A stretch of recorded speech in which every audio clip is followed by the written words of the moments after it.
하도록 하겠습니다.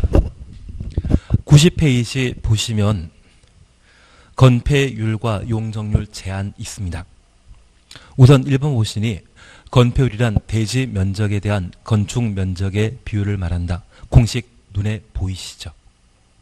그리고 2. 용적률입니다. 용적률이란 대지 면적에 대한 연면적 비율을 말한다. 앞에 연면적 앞에 지상층이라고만 적어 놓습니다.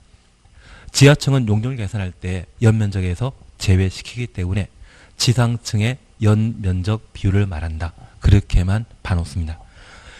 그리고 옆에 페이지에 건폐율 용적률 한도에 관한 사안들을 각각 두게 되는데 우리 시험에는 얘가 나옵니다. 대신 얘는 천천히 하셔도 시험 보기 전이면 충분히 해결하실 수 있거든요. 너무 걱정하지 마십시오. 잠깐 이렇게만 봐놓습니다. 우리가 지금 도시군 관리 계획으로 개발 정비 보전한다. 그래서 도시군 관리 계획은 개발 정비 보전에 관한 집행 계획이었습니다. 도시군 관리 계획으로 입안하고 결정 고시하여 지형 도면을 고시하면 용도 지역이라는 게 결정되게 됩니다. 여기 용도 지역과 관련된 공부 방법은 항상 대상과 절차였습니다.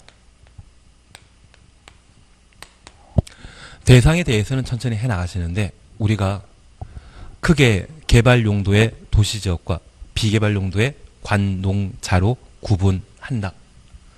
그 중에 비도시지역에 농업진흥지역이 있다면 그곳은 농림지역으로 지정할 대상입니다. 도심, 부도심이란 말 들리게 되면 걔는 중심 상업지로 지정할 대상이 되게 됩니다. 그리고 전직 대통령 살고 있는 연희동 일대라고 하면 제1종 전용 주거지역으로 지정할 대상이 되게 됩니다. 그러한 용도지역은 도시군 관리계획 결정권자가 도시군 관리계획으로 결정 고시하고 지형 도면이 고시되게 되면 그 땅이 어떤 용도지역에 해당되는지 우리가 확인할 수 있습니다. 그래서 용도지역 결정과 관련된 효력 발생은 도시군 관리계획으로 결정한 때 효력 발생합니까? 지형 도면 고시한 때 효력 발생합니까? 지형 도면 고시한 때 효력 발생하는 겁니다. 그리고 용도지역 지정과 관련된 예외가 있는데 이번 11.12 과정에서는 최근 개정된 딱 하나 보셨습니다. 국토교통부 장관을 제외한 도시군 관리계획 결정권자는 주거지역, 상업지역, 공업지역, 녹지지역을 조례가 정하는 바에 따라 추가적으로 세분할 수 있고 그 세분한 방법은 무엇으로? 도시군 관리계획으로 결정할 수 있었습니다. 그리고 이런 방법으로 용도지역 지정하게 되면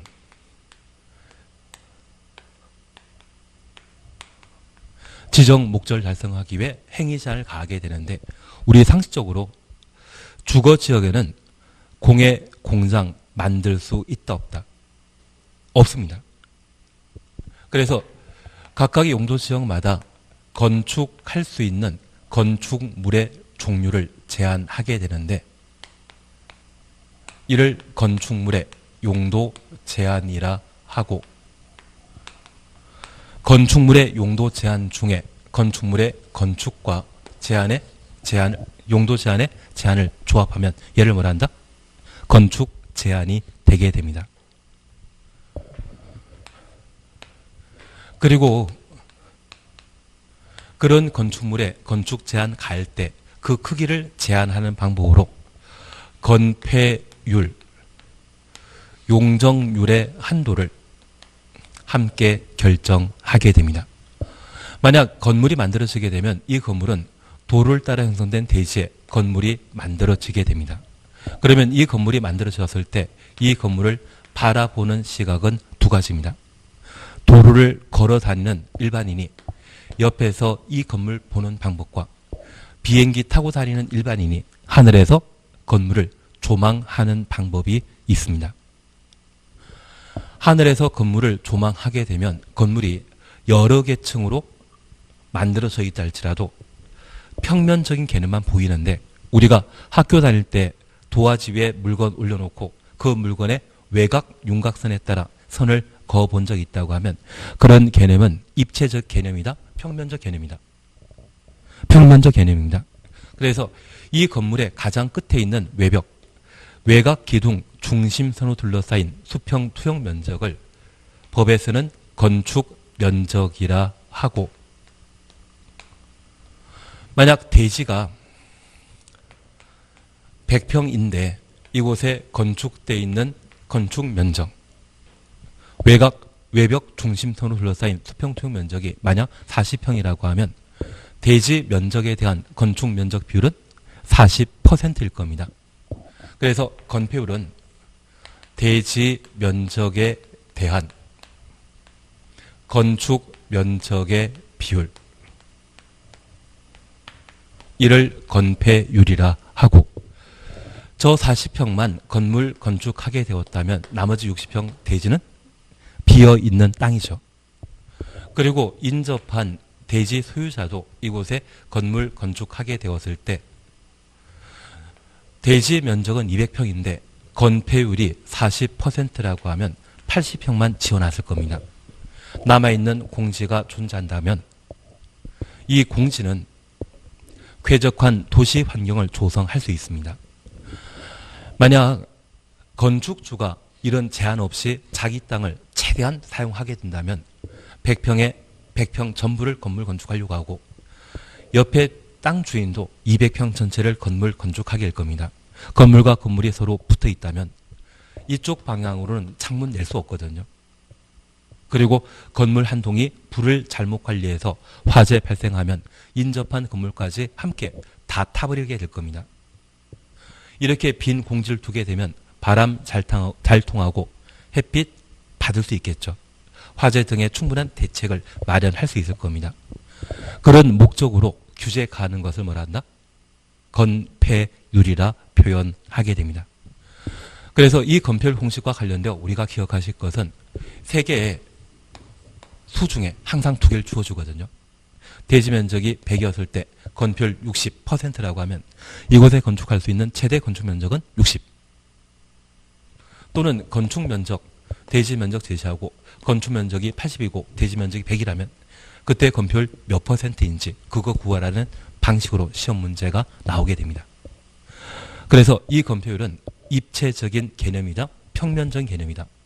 평면적 개념이라는 것을 이해해 주셔야 됩니다. 그리고 이 도를 이용해서 걸어다니는 이 사람은 일반인입니다. 법은 일반인 기준으로 만들어지는 것이지 특정인 기준으로 만들어지는 게 아닙니다.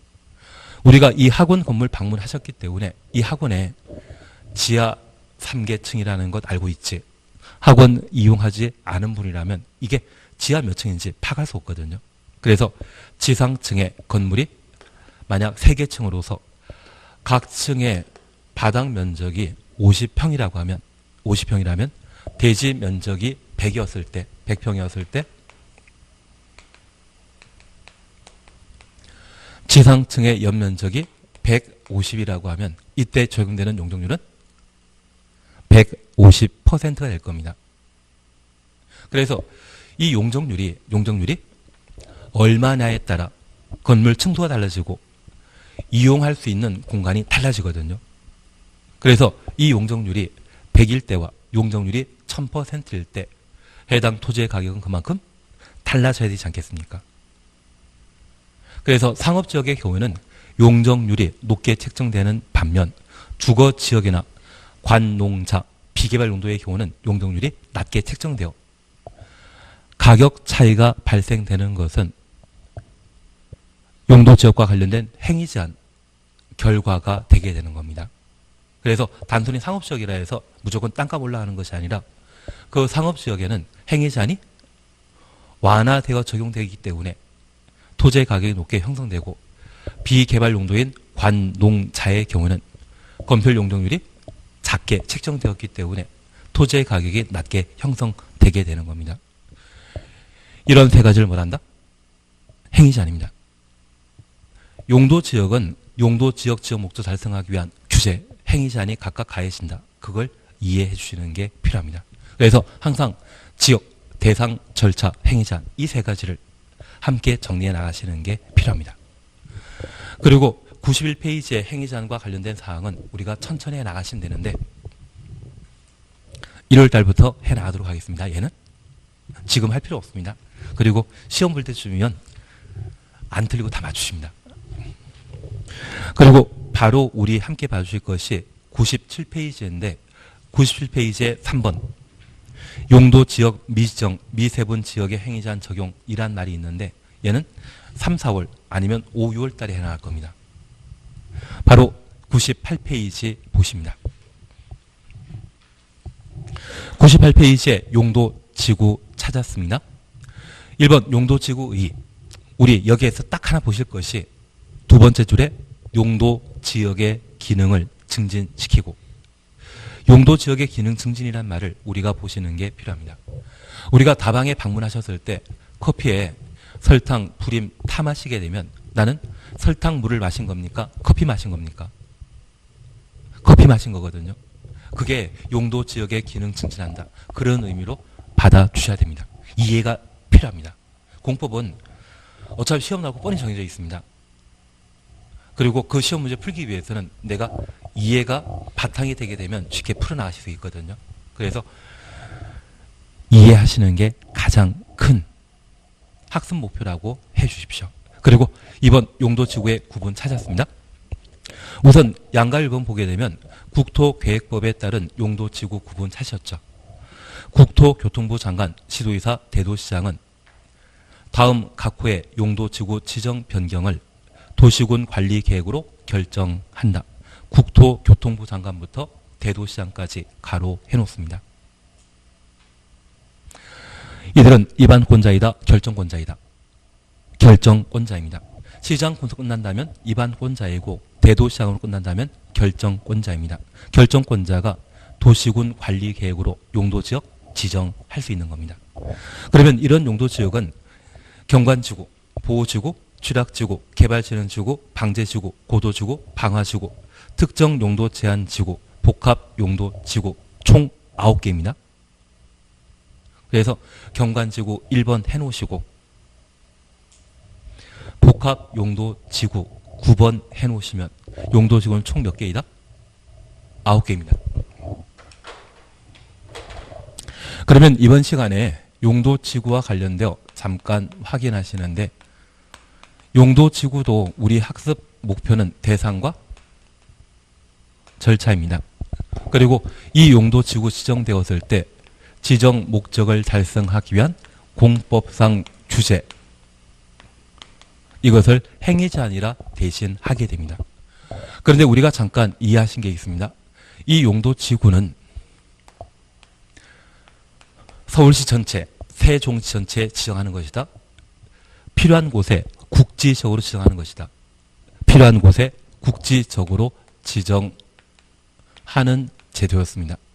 이러한 용도지구는 상호 중복 지정할 수 있다. 지역은 중복 지정할 수 없지만 지구는 중복 지정 가능합니다. 이렇게 지정하게 되면 용도 지역의 기능을 증진시키는 것이 용도지구 지정 목적입니다. 그런데 이런 용도지구는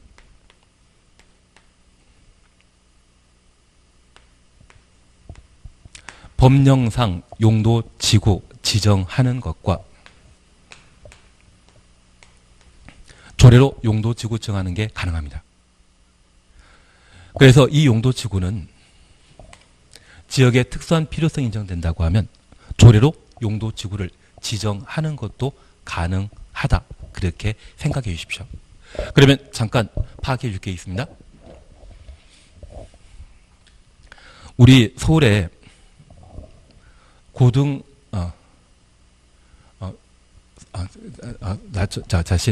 예전에 박근혜 대통령 시절에 미국 가가지고 술 한잔 먹고 사고 치신 분이 계십니다. 그런 분이 계시다고 하면 술 먹고 취하신 분인데 그분은 술 많이 드시면 개가 개가 되는 거죠. 그래서 취계 특보. 취하면 개되는 특별보좌관이십니다. 그리고 그분 출신 고등학교는 제가 잘 모르지만 서울의 고등학교 중에 경복고등학교라고 하는 고등학교 있습니다. 이 경복고가 동문들 잘 나가시거든요. 빵빵하다.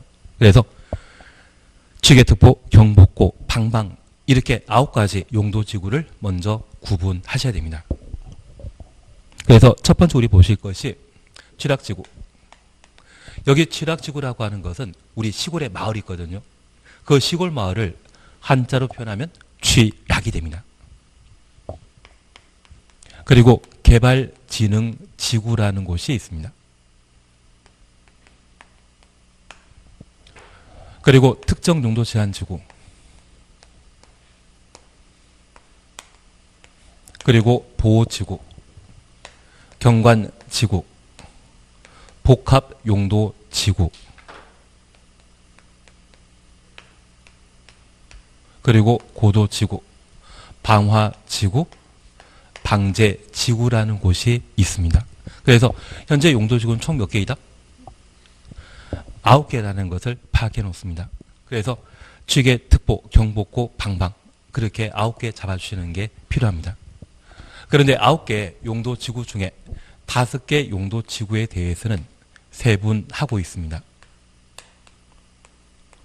대통령령에서 세분하게 되는데 여기 취락지구와 개발진흥지구, 보호지구, 경관지구, 방제지구 5개에 대해서는 시행령으로 세분하고 있습니다.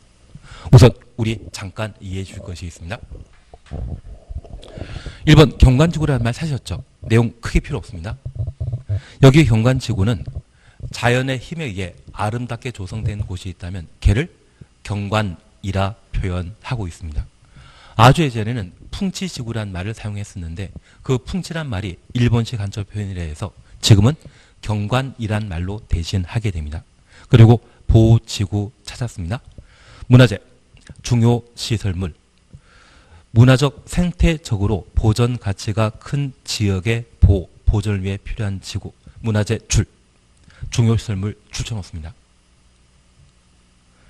문화재나 중요시설물 보호하기 위해 지정하는 용도지구를 보호지구라 표현하게 됩니다. 취락지구, 녹지지역 등에 취락을 정비하기 위한 지구, 취락을 정비하기 위한 지구를 뭐란다? 취락지구라 표현합니다. 여기 취락은 시골 마을 말하는 겁니다. 그리고 개발진흥지구, 여기 개발진흥지구는 아파트나 공장 개발하기 위한 용도지구를 말합니다. 방제지구는 재해를 예방하기 위해 지정하는 지구를 말하고 고도지구 꼭 봐놓으셔야 됩니다. 건축물 높이의 최고 한도 추놓습니다. 규제할 필요가 있는 지구를 고도지구라 표현하게 됩니다. 잠깐 우리 이해하실 것이 있습니다. 고도지구가 지정되게 되면 이 고도지구에는 지정 목적을 달성하기 위해 건축물의 높이를 50m로 제한할 수 있는데 이게 최고 고도 지구이면 모든 건물은 50m까지만 건축할 수 있다는 이야기입니다. 50m 이하로 건축해야 된다. 그 의미이고 얘가 최저 고도 지구란 말로 대신하게 되면 이 고도 지구 안의 모든 건축물은 최소한 50m 이상 돼야 되거든요. 그래서 최고 한도란 말과 최저 한도란 말은 같은 의미다. 딴판이다. 딴판입니다. 그래서 현재 고도 지구가 지정되게 되면 최저 한도를 제한하는 것이 아니라 무엇을? 최고 한도를 제한하는 겁니다. 그래서 이 고도지구 설명에는 항상 뭐 나와줘야 된다? 건축 높이의 최고 한도란 말이 나왔을 때 옳은 지문이고 만약 최고 한도 및 최저 한도를 제한한다 이 말 나오면 틀린 것으로 오직 뭐만? 최고 한도 나와줘야 됩니다. 방화지구는 화재 예방하기 위해 필요한 지구를 방화지구라 표현합니다. 그리고 특정 용도 제한 지구는 주거 및 교육 환경 보호나 청소년 보호 등의 목적으로 오염물질 배출 시설, 청소년 유해시설 등의 특정 시설 입지를 제한할 필요가 있는 지구를 말하는데, 우리 익산 쪽에 암 많이 발생하는 동네 들어본 적 있으십니까? 예, 익산 이야기는 그만 그치고, 만약 학교가 주변에 만들어져 있다고 하면 학교 주변에는 반경 500m 이내 유해업소인 PC방이나 위락설을 함부로 만들지 못합니다. 그래서 학교라고 하는 특별한 시설, 건물이 있다고 하면 그곳에 다양한 기능을 보호할 목적으로 특정 용도의 건축, 물 건축을 제한하는 것을 특정 용도 제한 지구라 표현하게 됩니다. 그래서 이 특정 용도 제한 지구는 아무리 상업지역이라 할지라도 여기 상업지역에는 위락설에 해당되는 나이트클럽 만들 수 있거든요. 학교가 존재한다면 학교 반경 몇백 미터 이내에는 청소년 교육 환경에 나쁜 영향 끼칠 수 있는 건물을 함부로 건축하지 못합니다. 그리고 복합 용도 지구입니다. 두 번째 줄에 특정 시설의 입지를 완화할 필요가 있는 지구. 규제 강화시키는 것이다. 규제 풀어주는 것이다. 규제 풀어준다. 그런 개념만 파악해 놓습니다. 그리고 이번 국토의 개미 이용에 관한 법률 시행령 추천했습니다. 시행령에 따른 용도지구 세 분입니다. 경관지구, 보호지구, 취락지구, 개발진흥지구, 방제지구. 방제지구 앞에다가 5번이라 해놓습니다. 시행령으로 세분하게 되는 용도지구. 세분하는 것은 총 몇 개? 5가지라는 것 확인해 놓습니다. 우선 경관지구에 관한 사항을 보시는데, 특화 경관지구라는 말 찾으셨죠? 지역 내 주요 수계 수변, 주요 수계 수변 가로 해놓습니다. 문화적 보존 가치가 큰 건축물의 주변 경관 추천했습니다. 특별한 경관을 보호, 유지하거나 형성하기에 필요한 지구를 말합니다. 그러면 우리가 하나 이해하실 것은 한강이나 또는 금강이라고 하는 강이 있다고 하면 이 강 주변에 아파트 지으면 그 아파트의 가격은 비싸다, 저렴하다. 아주 가격 비쌉니다. 그런데 이 한강이나 금강 주변에 병풍처럼 아파트가 둘러싸여 있고, 그리고 제1호텔 같은 건물이 만들어지게 되면 많은 도시인은 한강이나 금강 수변 경관을 제대로 볼 수 없지 않습니까? 지나치게 높은 건물을 한강 주변에 세우는 것은 된다, 안 된다? 안 됩니다. 그래서 이 한강 일대에 특화 경관지구 지정하면서 한강의 자연 경관을 누구나 이용할 수 있도록 어느 정도 조망권을 보장하기 위해 지정하는 용도지구를 특화 경관지구라 표현하게 됩니다. 그리고 서울 같은 경우나 또는 전주에 한옥마을이 있거든요. 그 한옥마을 유지 보존하기 위해 지정하는 용도지구가 특화 경관지구가 되게 됩니다. 그리고 자연 경관지구 보십니다. 산지, 구릉지 등의 자연 경관을 보호하거나 유지하기에 필요한 지구. 그리고 시가지 경관지구 보십니다. 지역 내 주거지, 중심지 등의 시가지 경관을 보호, 유지하거나 형성하기 위해 필요한 지구. 그래서 시가지 경관이라 말 보게 되면 바로 시가지 경관지구 연결시킬 수 있죠. 그래서 도시에 스카이라인이라는 말을 들어보신 적이 있다고 하면 그게 시가지 경관지구와 관계된 사항으로 파악해 놓습니다. 앞으로 경관지구 보게 되면 이 경관지구는 특자시입니다. 경관지구는 특자시. 우리 세종시라는 도시 들어본 적 있다면 그 세종시는 특별자치시이죠. 그래서 경관지구, 특화 경관지구, 자연 경관지구, 시가지 경관지구로 각각 구분하고 있는데, 시험에 나오게 되면 특화 경관지구가 가장 기본입니다. 주요 수변 경관. 문화적 보전 가치가 큰 건축물의 주변 경관. 그래서 한옥 마을 유지하기 위해 지정하는 경관지구 있다면 걔가 특화 경관지구라는 것만 구분해 놓습니다. 그리고 보호지구입니다.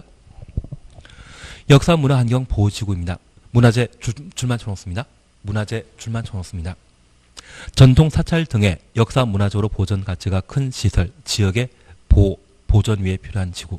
우리 남대문이라는 곳 들어본 적 있고, 동대문 들어본 적 있고, 조계사 있지 않습니까? 그러한 문화재가 존재하는 곳은 무엇으로 지정되어 있다? 역사, 문화, 환경, 보호, 지구입니다. 중요시설물, 보호, 기능, 유지하기 위해 필요한 지구. 그래서 얘는 항만, 공항이란 말이 있는데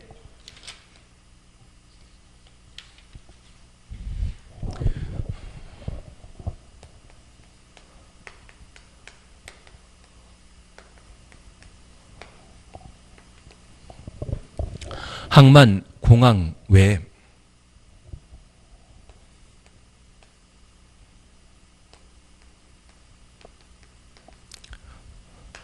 공용시설과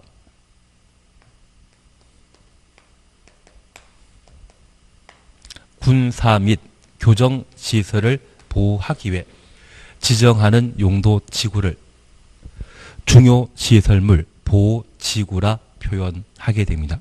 그래서 우리가 나중에 다시 3월달 정도에 다시 한번 공부하시게 되면 얘를 항상 이렇게 공부하실 겁니다. 공군에는 비행기의 안전한 이착륙을 도모하기 위한 공군 공항이 하나씩 있거든요.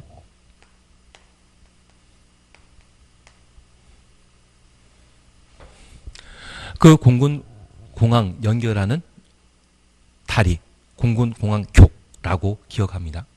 공군 공항교.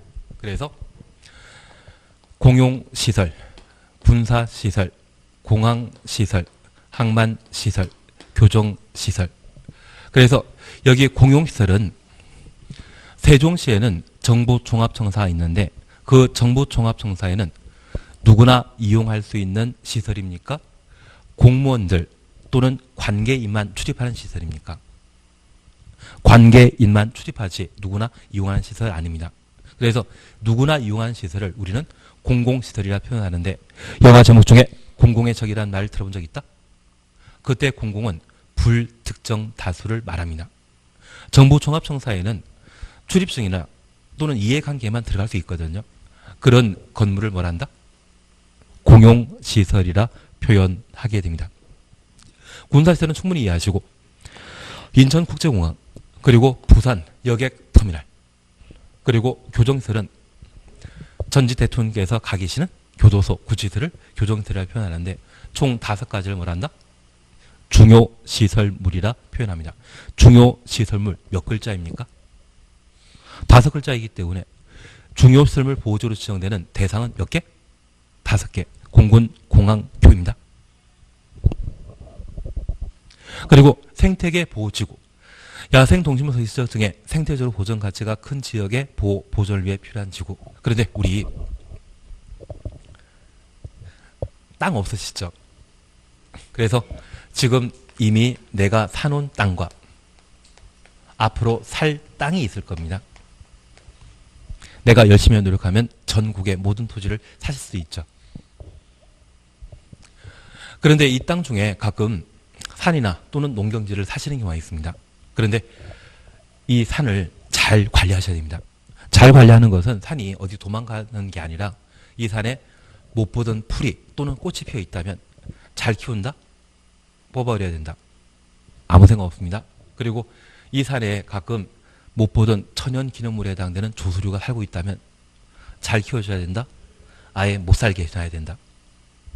제가 아는 분이 홍천에 골프장 만들고자 했는데 골프장 만들려고 하면 땅 많이 필요하시거든요. 그곳에 개발 사업 했는데 웬 나무에 천연기념물 2마리가 잠깐 앉아있었던 것이 환경보호단체 회원들이 찍어서 환경부에 보낸 적이 있습니다. 그래서 이곳에 천연기념물이 과연 서식하고 있는지 조사하느라고 8년 전에 땅을 구입하셨는데 지금까지 골프장 못 만들고 열심히 환경조성을 하고 있거든요. 그분 잘 살고 계시겠습니까? 망하기 직전입니까? 아마 망했을 겁니다. 대출받아 땅 구입하셨거든요. 그래서 내가 구입하고 있는 산에 이상한 풀이 자라고 있거나 꽃이 자라고 있다면 이거 잘 키워놓으면 지나가는 사람들이 이곳에 생태계 보호지구로 지정해달라고 입안하고 결정할 수 있습니다. 생태계 보호지구로 지정되게 되면 그 땅은 땅이 아니라 완전 똥값이 되어버립니다. 개발 못하거든요. 그래서 가장 용도지구 중에 행위 제한이 센, 규제가 심한 용도지구가 있다면 그거 뭐다? 생태계 보호지구가 되게 됩니다. 요즘 그분 아직도 제대로 잠 못 자고 계실 것 같은데요. 대출받은 게 꽤 많으시다 보니까 금융비용이 좀 많았습니다. 그래서 우리 앞으로 보호지구와 관련되어서는 역중생으로 기억하십니다. 가끔 잘못 읽으셔서 여중생으로 읽으시는 경우 있는데 그러면 안 됩니다. 역중생, 역사문화환경보호지구, 중요시설물 보호지구, 생태계 보호지구. 보호지구는 3개 용도지구로 세분할 수 있다는 것 확인하십니다. 보호지구 하면 뭐 나온다? 역중생. 역중생이라는 말 구분해 놓습니다. 그리고 취락지구는 자연취락지구와 집단취락지구로 구분할 수 있는데 자연취락지구는 녹관 농자의 녹지지역, 관리지역, 농지지역, 자연환경보전지역 가로해 놓습니다. 취락, 정비하기 위해 필요한 지구를 자연취락지구로 하고 집단취락지구는 개발제한구역, 개발제한구역 주만 정놓습니다. 취락 정비하기 위해 지정한 지구를 집단취락지구라 표현하게 됩니다. 그러면 우리 이렇게 잠깐 이해하시는데 여기 취락과 같은 한글은 마을입니다. 그런데 우리가 잠깐 이해하실 것은 현재 용도지역은 도시역은 주상공 그리고 녹지역과 비도시역인 관농자로 나뉘어 있는데 주거지역과 상업적 공업지역에 사람들이 모여있는 곳은 충분한 전기, 수도시설 제공되어 있습니다. 반면에 녹지지역과 관리지역, 농림지역, 자연환경보전지역의 마을은 시골 마을이거든요. 이 시골 마을에는 전기, 수도 제대로 공급된다? 공급 안 되고 있다. 그냥 제가 농담탄 이야기 드리겠습니다. 서울은 수도 공급률이 100%이다, 98%이다. 98%입니다. 서울에 수도 이용 안 하는 세대도 꽤 있습니다. 2%가 수돗물 이용 안 합니다. 그러면 이 서울도 이 정도 상황이라고 하면 완전 시골, 뭐 평창이든 완전 지방 같은 경우에는 수도 공급 제대로 안 돼 있는 곳이 있을 겁니다. 전기나 통신 공급 제대로 안 돼 있는 곳이 있거든요. 그러한 곳에 많은 사람이 거주하기 위한 마을이 있다고 하면 마을로서의 기능 제대로 갖추지 못했기 때문에 그것 설치해 주기 위해 녹과농자에는 자연 취락 지구를 지정하고 전기, 수도, 통신, 공급 사업을 할 수 있는 겁니다. 반면에 집단 취락지구가 있는데 이 집단 취락지구는 어디에 만들어져 있다? 개발 제한 구역. 여기 개발 제한 구역은 흔히 그린 벨트라 하고 이 개발 제한 구역은 우리 지난주에 잠깐 이야기 드렸는데 1970년대 박정희 대통령 시절에 개발 제한 구역을 서울과 5대 광역시 외곽에 지정한 적이 있습니다. 이 개발 제한 구역을 1970년대 지정되었을 때 그 당시 개발 제한 구역에는 사람 많이 살았다. 산 넘어 하나 살았다. 산 넘어 하나 살았습니다. 1970년대 서울 땅값 5대 광역시 부산, 광주, 대전 땅값 얼마 안 했습니다. 외곽의 도시의 무주택 확산 방지할 목적으로 개발 제한구역 지정했는데 그 당시에 이 개발 제한구역에 산 넘어 집 하나 살았었거든요. 그러면 이 개발 제한구역은 절대 개발 못하는 곳으로서 산 넘어 살고 있는 집 그대로 살게 해야 되겠습니까? 한 곳에 모아놔야 되겠습니까? 한 곳에 모아야만 함부로 개발 못할 수 있거든요. 그래서 집단적으로 이주시킨 곳이 집단 취락지구입니다. 그러면 이 집단 취락지구에 10호, 20호가 서로 모여 살고 있다고 하면 도시역과 연결되는 도로나 전기, 수시설 연결시켜주기 위한 사업해야 되거든요. 그 사업하기 위해 지정하는 용도지구가 집단 취락지구입니다.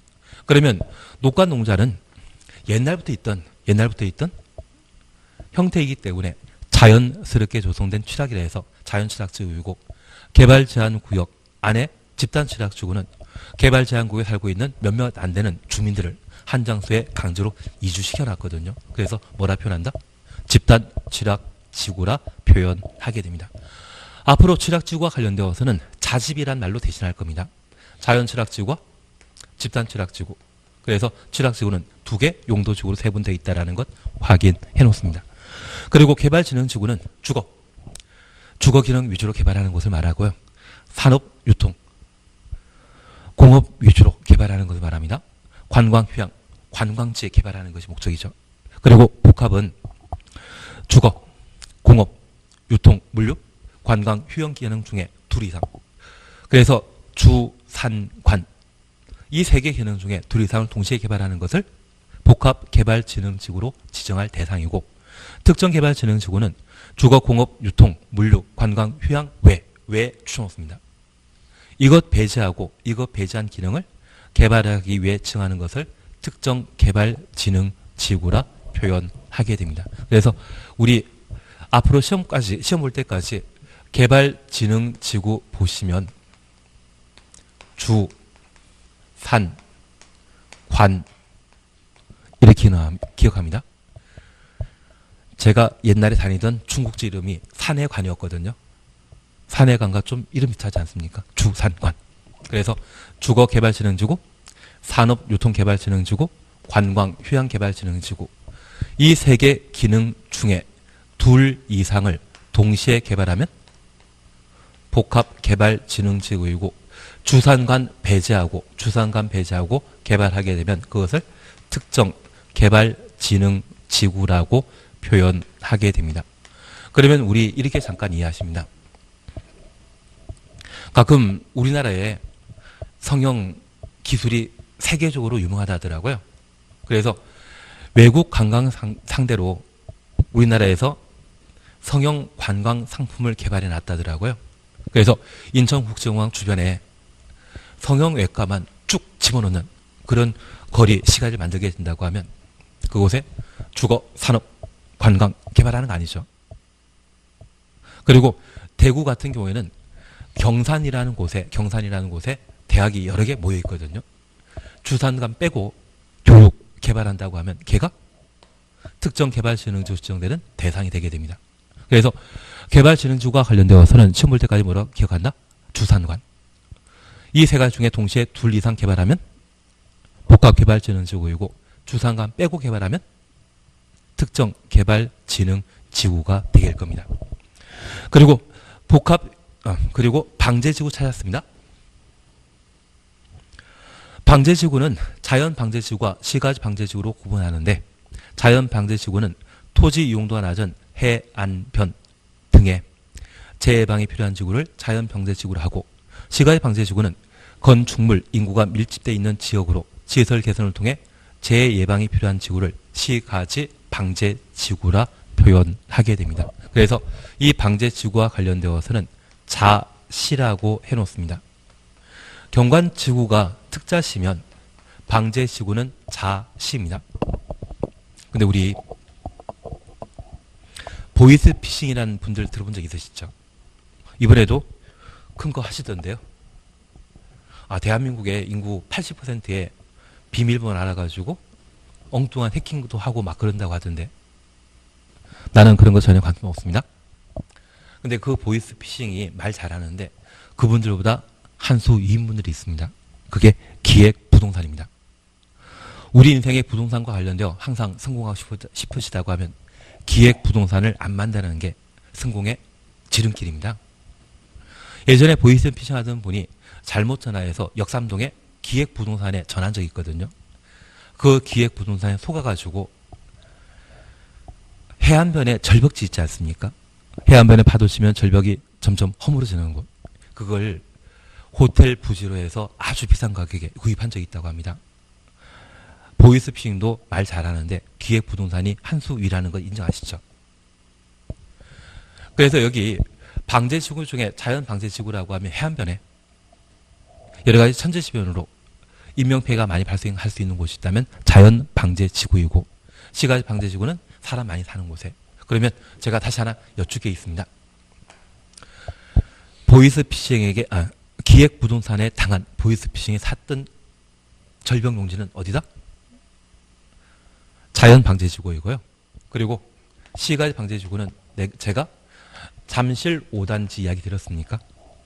이 잠실 5단지가 2002년까지만 하더라도 한강 범람하면 비 많이 오면 범람했거든요. 그때 물에 잠긴 동네입니다. 이곳을 시가지 방제지구로 지정하게 되면 시의 예산을 그런 천재지변이 더 이상 발생하지 않도록 충분한 방제시설을 갖추는데 사용하게 됩니다. 시간 지나면 땅값 올라간다, 떨어진다. 올라갑니다. 그래서 그 대표적인 곳이 서울에는 잠5단지이고 부산에 마린시티라고 있거든요. 바닷가 바로 옆에 있는데 올해도 비바람 불어가지고 창문 여러 개 깨졌다고 합니다. 그쪽에도 해안가에 바닷물 넘치지 못하도록 다양한 방식을 갖추고 있습니다. 그러면 그쪽에 생활 형편이 좋아지게 되면 돈은 누가 썼다? 부산시 예산으로. 그 예산 어디에서 나왔습니까? 부산시 전체가. 대신 땅값은 어디가 오른다? 마린시티만. 앞으로 이 시가지 방제지구가 지정되는 곳이 있다고 하면 지금 당장은 살기 힘들지만 5년 안에 땅값이 2배 정도는 뛸 거다. 그 생각할 수 있지 않겠습니까? 그래서 나중에 기회 닿으시면 이 시가지 방제지구가 어디 새로 지정된다. 그 사실을 알게 되면 꼭 저한테 조용히 알려주시면 제가 점심 한 끼 맛있게 사드리겠습니다.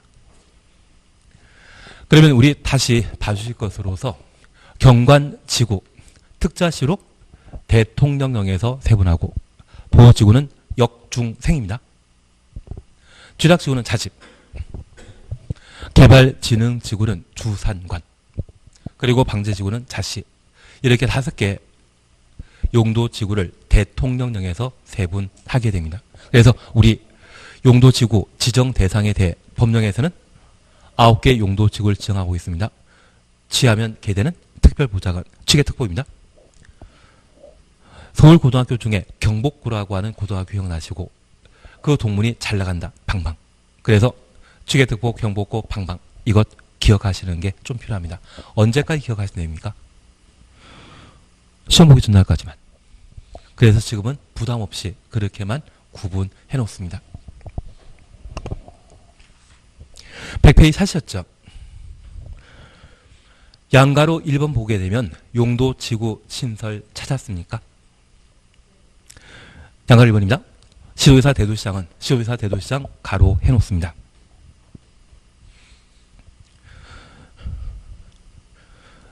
그 시도 대도시 조례로 조례 쳐놓습니다.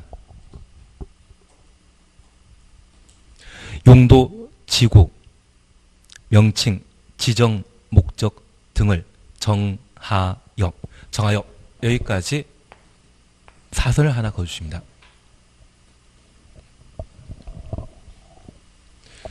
용도지구의 지정 변경을 도시군 관리 계획으로 결정할 수 있다. 그러면 우리 현재 용도지구는 특이하게 지역의 특수한 사정을 고려하여 시도지사, 대도시장은 조례가 정하는 바에 따라 9개 용도지구의 10번째 용도지구를 새로 만들 수 있다. 그래서 우리가 기억하시길 취계특보, 경복고, 방방 9개 용도지구 있는데 여기에 미관지구라는 말 없지 않습니까?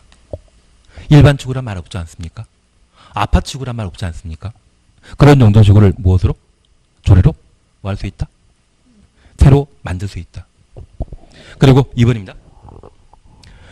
시도지사 또는 대도시장은 지역 여건상 필요하면 조례, 한 줄 밑에 조례입니다. 조례가 정하는 바에 따라 경관지구를 추가적으로 세분하거나 가로 속에 특화 경관지구 세분, 중요시설물 보호지구, 특정 용도 제한지구 세분 할 수 있다. 세분까지만 가려놓습니다. 그리고 지정할 수 있다. 그러면 우리 잠깐 이해하실 것이 있습니다. 원래 용도지구는 법령이 정한 9개 용도지구, 대통령령이 5개 세분할 수 있는데 저 조례가 정하는 바에 따라 세분하거나 추가로 세분할 수 있습니다. 원래 세분은 어디에서 하는 것이다? 대통령령에서 대신 조례가 정하는 바에 따라 세분할 수 있는데 세분하게 되면 4개를 대상으로 세분하거나 추가 세분할 수 있거든요. 우리 특별검찰이란 말 들어본 적 있다고 하면 저 특별검찰과 비슷한 기능하는 것이 특경이거든요. 특별경찰은 특별히 중요한 일을 처리할 겁니다. 그래서 시험 올 때까지 특경, 특중은 조례가 정하는 바에 따라 세분하거나 추가 세분한 용도 지구이다. 그래서 특화 경관지구. 우리 경관지구 보게 되면 기억나는 게 특자시. 경관지구보다 특자시. 특자시까지는 어디에 세분한 것입니까? 시행령에서. 그런데 저 특자시 외에 특자시 그리고 일반 경관지구 조례가 정하에 따라 세분할 수 있습니다. 그리고 특화 경관지구를 수변 특화 경관지구 그리고 전주 한옥마을이나 서울의 북촌 한옥마을 그 한옥 보호하기 위해 한옥 특화 경관지구 이거 세분할 수 있거든요. 그런 세분 어디에 살 수 있다? 조례로. 그리고 특정 용도 제한 지구, 중요 시설물 보호 지구 이러한 것들을 세분할 수 있다라는 것 확인해 놓습니다. 그래서 조례가 정하는 바에 따라 세분할 수 있는 것은 특경, 특중 네 가지만. 그래서 우리 용도지구와 관련된 지정 대상은 법령에서 정하는 용도지구와 조례가 정한 바에 따라 새로 신설하는 것, 추가 세분하거나 세분하는 것으로 각각 구분할 수 있고 이러한 용도지구를 지정하는 절차는 원칙 도시군 관리계획 결정권자가 도시군 관리계획으로 용도지구 지정할 수 있는 겁니다. 고도지구 지정할 수 있죠? 자연철학지구 지정할 수 있지 않습니까? 그런데 예외로 국토교통부 장관을 제외한 시도의사, 대도시장이 도시군 관리계획으로 용도지구 지정할 수 있습니다. 그런데 우리 잠깐 이해하실 것이 있습니다. 법은 중앙에서 만든 법률과 명령, 지방에서 만든 조례로 나눌 수 있는데 이 조례가 정하는 바에 따라 신설된 용도지구, 취계특보, 경북, 방방에는 미관지구 없습니다. 그 미관지구를 서울시장이, 세종시장이 지정하게 되면 그 조례로 신설한 미관지구는 국토교통부 장관은 지정권자, 결정권자 이단이다. 조례가 만든 것은 중앙행정청은 관할관청이 아니라는 것을 기억해 주셔야 됩니다. 그리고 두 번째, 특경, 특중 이 네 가지에 대해서는 조례가 정함에 따라 세분할 수 있는데 세분되어 있는 종류는 몰라서 상관없습니다. 사실 서울 같은 경우는 특화 경관지구를 수변 특화 경관지구와 건축물 특화 경관지구 사실 세분하고 있습니다. 그것은 조례로 나눠놓은 곳이거든요. 그걸 결정하는 자는 서울시장이 하는 것이지 국토교통부 장관은 결정권자 이단이다. 그래서 조례로 신설해놨거나 조례로 세분한 용도지구 지정은 국토교통부 장관은 결정권자 이단이다. 아닙니다. 그 국토교통부 장관 제외한 시도의사, 대도시장이 용도지구 신설한 것을 도시군 관리계획을 정하는 것, 특경, 특중 추가 세분하는 것을 도시군 관리계획을 정하는 때는 시도의사, 대도시장이 결정권자라는 것 확인해 놓습니다. 그리고 두 개만 더 추가하시면 됩니다. 3번 방제지구 사시였죠. 시도의사, 대도시장은 시도의사, 대도시장 가로 해놓습니다. 다음 각호 하나에 해당되는 지역에 대해 방제지구 지정 변경을 도시군 관리계획으로 결정하여야 한다. 결정하여야 한다. 추천했습니다. 나는 지금까지 공부하면서 지역, 지구, 구역 지정하여야 한다. 지정할 수 있다. 할 수 있다 원칙입니다. 그래서 장소와 관련된 지역, 지구, 구역 지정은 원칙적으로 할 수 있다이고 예외적으로 하여야 한다. 그 중에 방금 우리 첫 번째 봉신 겁니다. 특별한 요건을 갖추고 있는 방제지구 지정 변경은 도시군 관리 계획을 결정할 수 있다 해야 한다. 해야 한다. 그리고 우리가 이번 주 아마 다음번에 보실 사항인데 특별한 요건을 갖춘 지구 단위 계획 구역이 있거든요. 지정해야 한다. 그리고 세 번째 우리 보실 것으로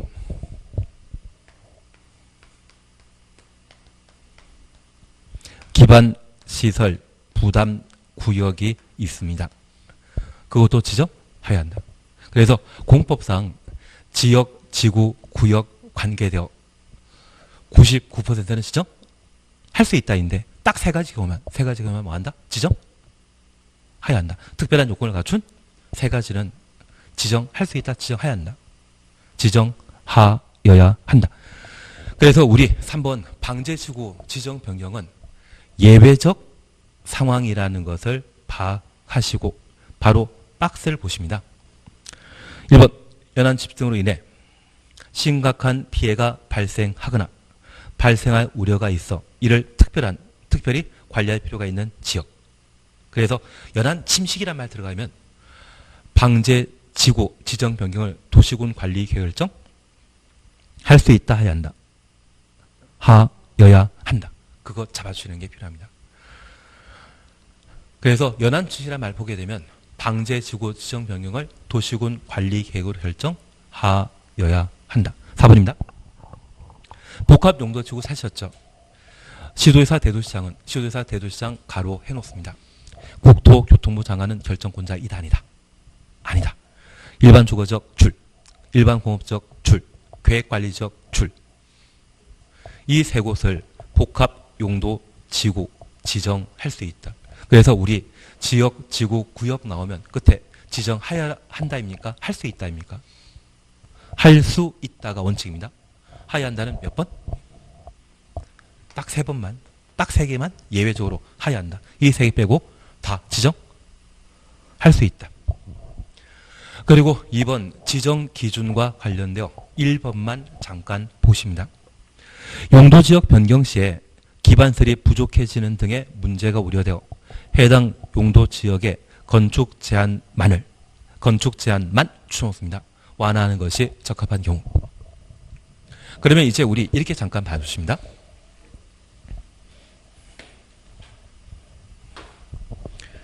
서울은 팔당댐이라는 곳이 서울의 중요한 상수원 역할을 하고 있습니다.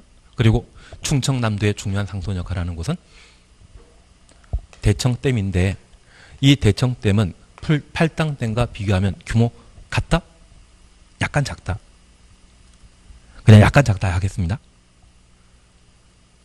그러면 이 팔당댐이 2천만 명의 수도권 시민들의 상수원 해결하는 곳인 반면 이 대청댐이 만약 100만 명 상수원 해결하는 역할을 하고 있는데 이 대청댐을 이용하고 있는 다양한 시도의 토지 사용 목적에 있어서 종전에 관농자는 개발 용도이다, 비개발 용도이다. 그 비개발 용도의 땅을 대규모 개발 사업 가능한 도시지역 중에 상업적으로 용도지역 바꿔버리면 이 관농자일 때 용적률이 대부분 80%이거든요. 특히 중심 상업지로 바꾸게 되면 용적률이 1500%입니다. 그냥 우리 대충 과거 용적률 100%의 땅을 용적률 1000%로 바꾸게 되면 건물 규모는 과거의 몇 배?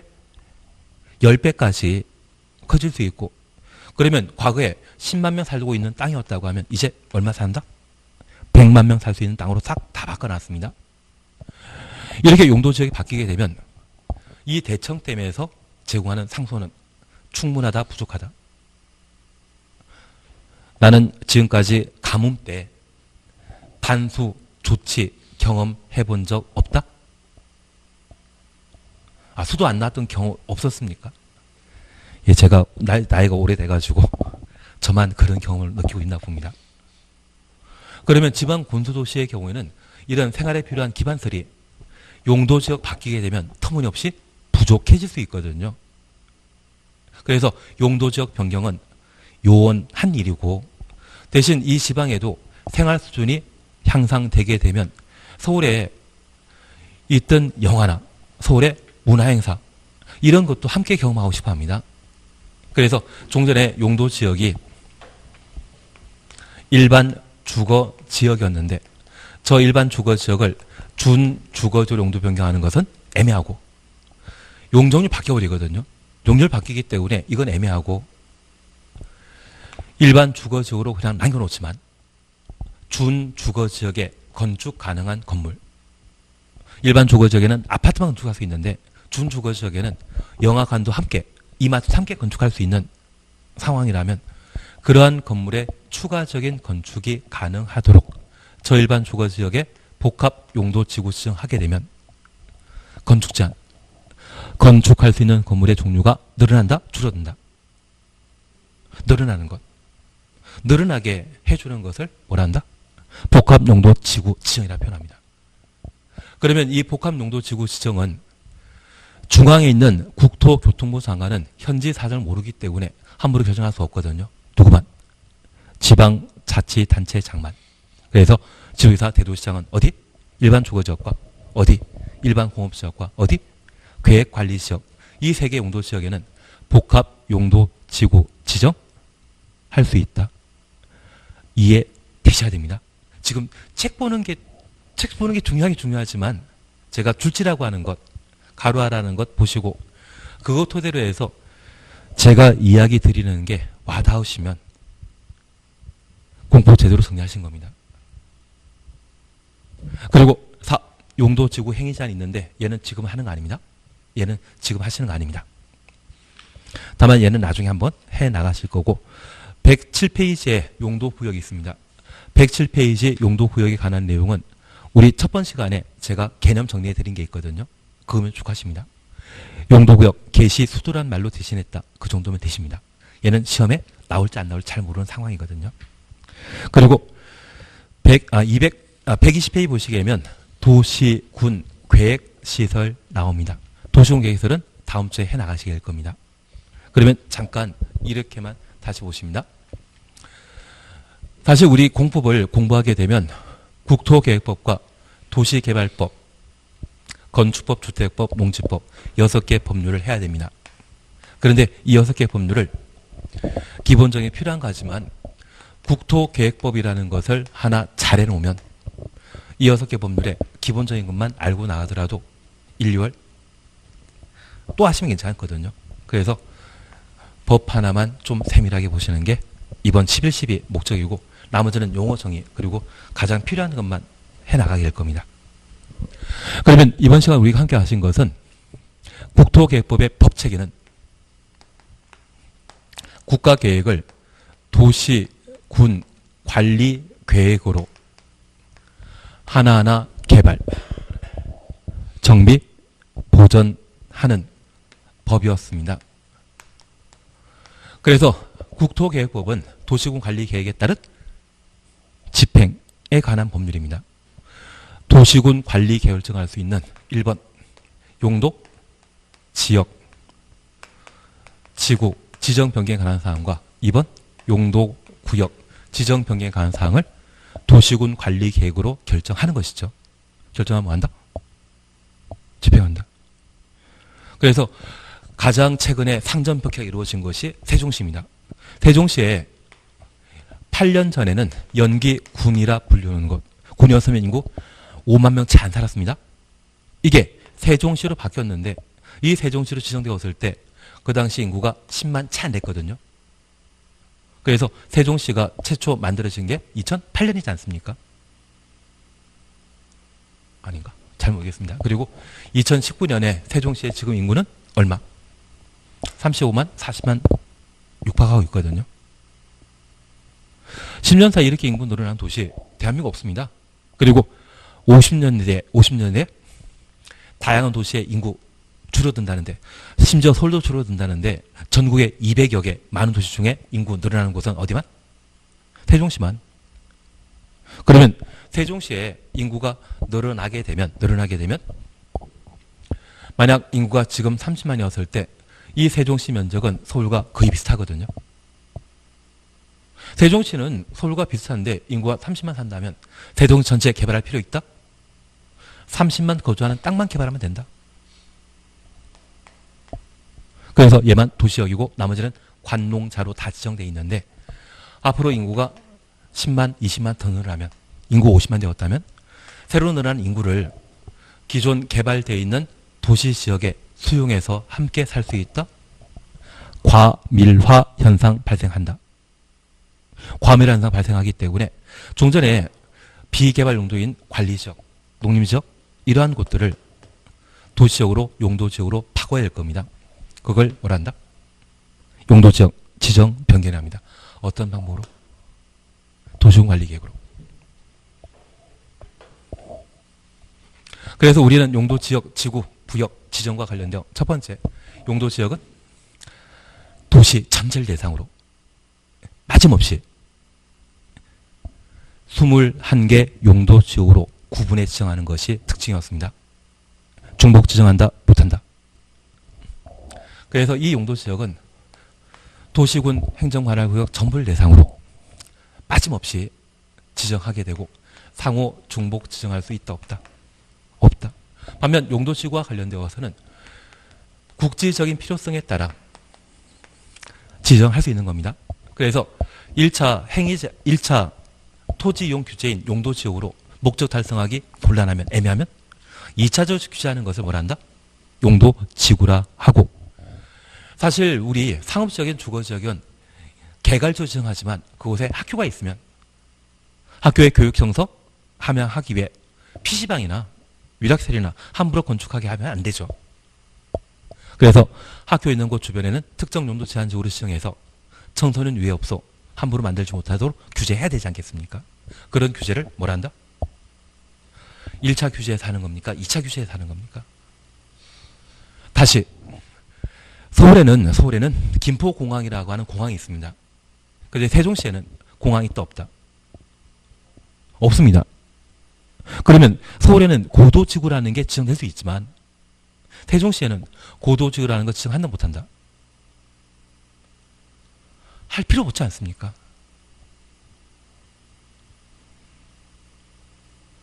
예, 천천히 하시면 됩니다.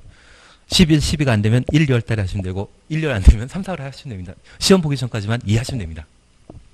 그래서 여기 용도지구는 필요한 곳에 국지적으로 지정하고 상호 중복 지정할 수 있는 것이 특징입니다. 그리고 얘는 용도지역의 기능, 용도지역 기능은 무엇입니까?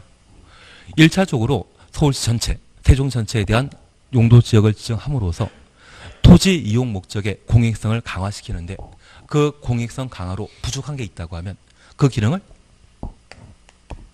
증진시키기 위해 지정하는 것이 용도지구입니다. 그리고 용도구역은 개, 시, 수, 도, 개발자구역, 시가조정구역, 수산자원보호구역, 도시자연공원구역 이 네 곳을 용도구역이라 하고, 지역, 지구로 공익 목적 달성이 곤란하다고 하면 3차적 규제로서 용도구역을 지정, 변경할 수 있습니다. 얘도 필요한 곳에 국지로 지정하는 것이죠. 이제 이게 어느 정도 되셨다고 하면 그게 개념 정의였습니다.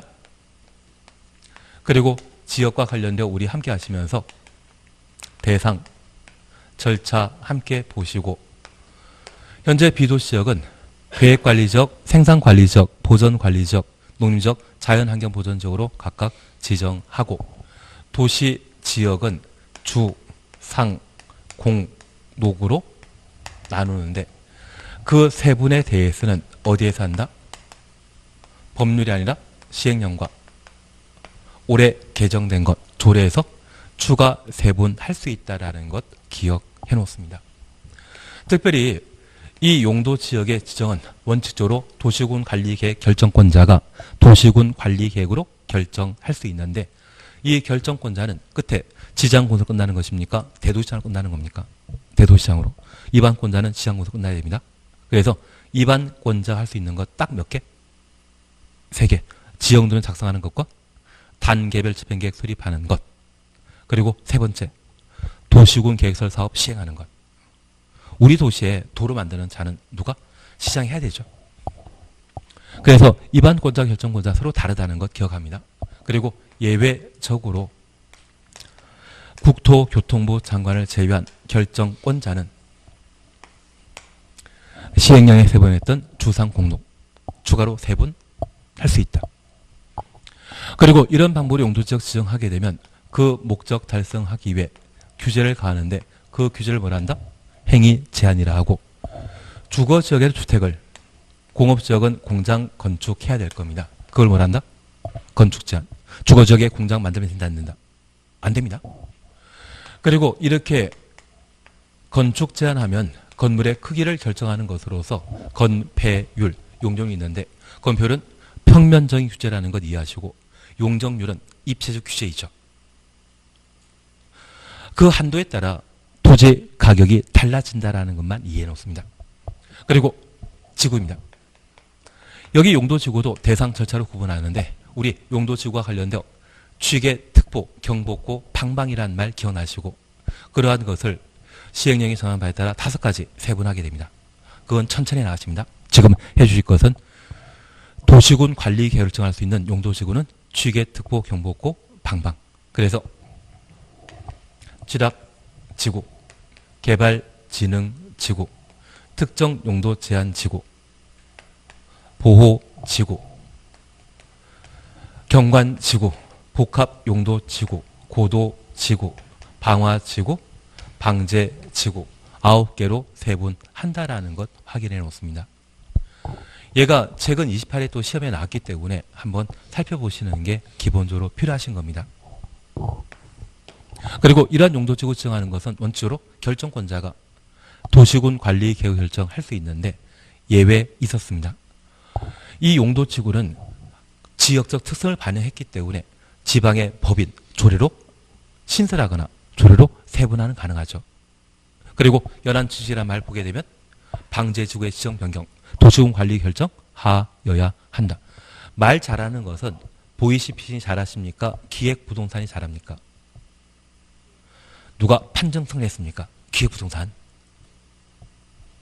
그거 생각하시면서 방제지구, 연안침식 일어나는 곳은 방제지구의 지정 변경을 도시군 관리 결정 하여야 한다.